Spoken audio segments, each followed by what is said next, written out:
Ditën e sotme në gjykatën kushtetuese u zhvillua seanca për ligjin për zonat e mbrojtura, i cili sipas opozitës është një ligj antikushtetues.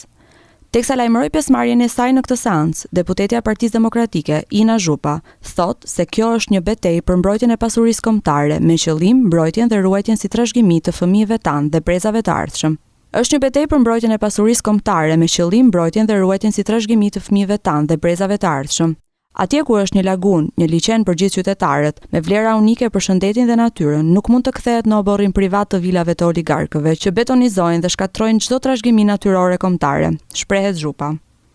Në fakt, ligji i zonave të mbrojtura me këto ndryshime që kanë bërë majoranca në mënyrë të njëanshme dhe të pakonsultuar, është tashmë ligji i zonave të pambrojtura, zonave normale për të ndërtuar, zonave normale për të pasur investime strategjike në funksion të klientëve dhe të oligarkëve të pushtetit. Tashmë Edi Rama e ka shpallur, është një luftë e hapur ndaj çdo pasurie kombëtare dhe pasurie publike për ta kthyer atë në pasuri private të një grupi klientësh dhe oligarkësh që i shërbejnë atij për të pasuruar vetë, por edhe për funksione të tjera siç është blerja e zgjedhjeve. Prova gjenerale me zonat e mbrojtura u bë me parkun e Butrindit, filloi atje kafshimi i parë dhe ideja për të ndërtuar në një zonë të mbrojtur dhe më pas kur arritën që ta merrnin këtë me sukses edhe fal gjykatës kushtetuese, kaluan tek ligji i zonave të mbrojtura për të garantuar që në Shqipëri nuk do të ketë më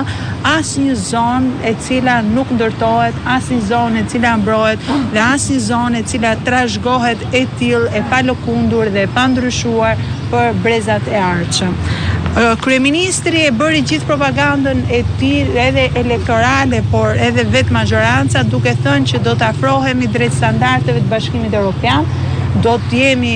shpejt antar i Bashkimit Evropian, por ky ligj bën të kundërtën, është një ligj që nuk na përafron me Bashkimin Evropian, por na përlargon,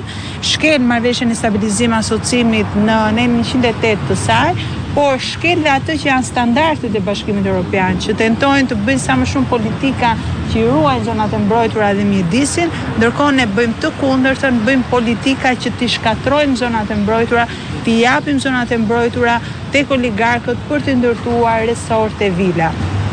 Në Shqipëri ka më shumë rëndësi vila e një oligarku sesa një park kombëtar, sesa një liçencë, sesa një lagun, të cilat janë në funksion të mirës publike dhe të trashëgimisë kombëtare.